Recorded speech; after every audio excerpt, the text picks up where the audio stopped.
This is 5 tips from me if you're thinking about coming to study in Australia in 2026. We'll go with number 1, and that is study something you are passionate about. Pick something that you want to do. Don't pick something just because someone tells you to do it or you're hoping to get some crazy outcome by doing the course. You're just going to have a bad time. There's no beating around the bush. Study in Australia can be quite expensive depending on what it is you want to study. So if you're making that investment into study, make sure it's for something you want to do.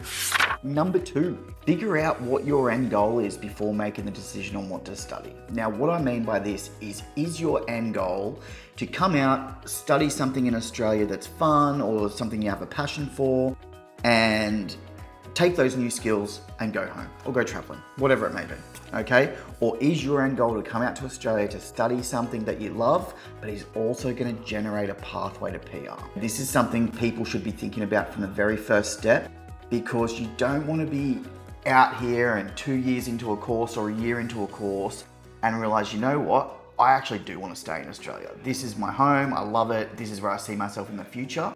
Because just a few alterations at the start of your study plan could put you on that pathway very simply. Picking the wrong major or the wrong elective subjects can dramatically affect if you have PR options at the end of your study. So really sit down, have a think about where you see yourself in the future. And if it is to migrate to Australia, speak to an expert and get the right advice on what you should be studying and how you should be sort of tailoring your plan to make sure you reach those end goals. Number 3, look at other locations other than just capital cities. If I get a phone call from someone who's never been to Australia, they're thinking about studying, I say, where do you want to study? I get the 2 same answers every time. Sydney, Melbourne. Why? They are the most expensive places to live. Yes, they have a lot of good universities, but there are great universities and schools all over Australia. And there's so many more opportunities. If migration is your end goal, by picking one of those capital cities, it's one of the worst things you can do. You get so many more opportunities for visas, work, courses, different pricing in schools. Like, you can get a lot cheaper options outside the bigger cities. And look at those regional areas. I mean, they're great places for students to study. Pathway to Oz, we're based on the Gold Coast. So take this time, pause the video, go research a little bit about the Gold Coast, and you'll see it doesn't look like any regional area you've ever been to before. So this just goes to show what is out there. So don't put your focus all in Sydney and Melbourne.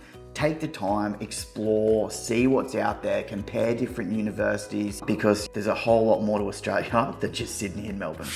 Number 4, don't procrastinate, prepare ahead of time. Don't sit there twiddling your thumbs going, oh, I'll do IELTS in a couple of weeks. I'll get this form off to my agent later. Get everything done ASAP. Every single year, I see students who have this big, amazing plan of them coming to Australia and they drag their feet getting the documents we need for an application, or life gets hectic sometimes. They get busy, it gets put by the wayside, and they come back in a couple of months and go, all right, I'm ready to do this now. And I have to say, that's great, but we're now gonna have to do it for next year because all the intakes for the program are full. There's no spots left for the university you wanted to go to or the school you wanted to go to.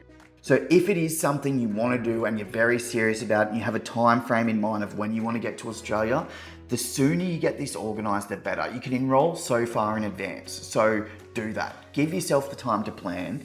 Give yourself the time to do everything you need to do for the application to make it as smooth as possible for you, because you don't want any stress when you're already taking such a big step to do a study journey in Australia. Number 5, and probably a bit of shameless self-promotion, talk to the experts. Guys, that's what we're here for. We're a free service to international students.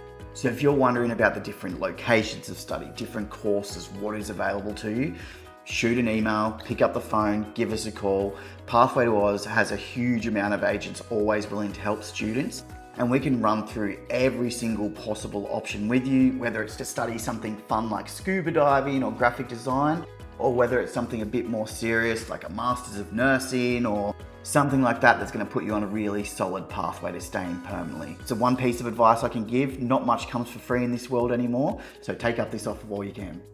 As always, guys, if you do have any questions, please never hesitate to reach out to the team at Pathway to Oz. We're always here to help students get out to Australia.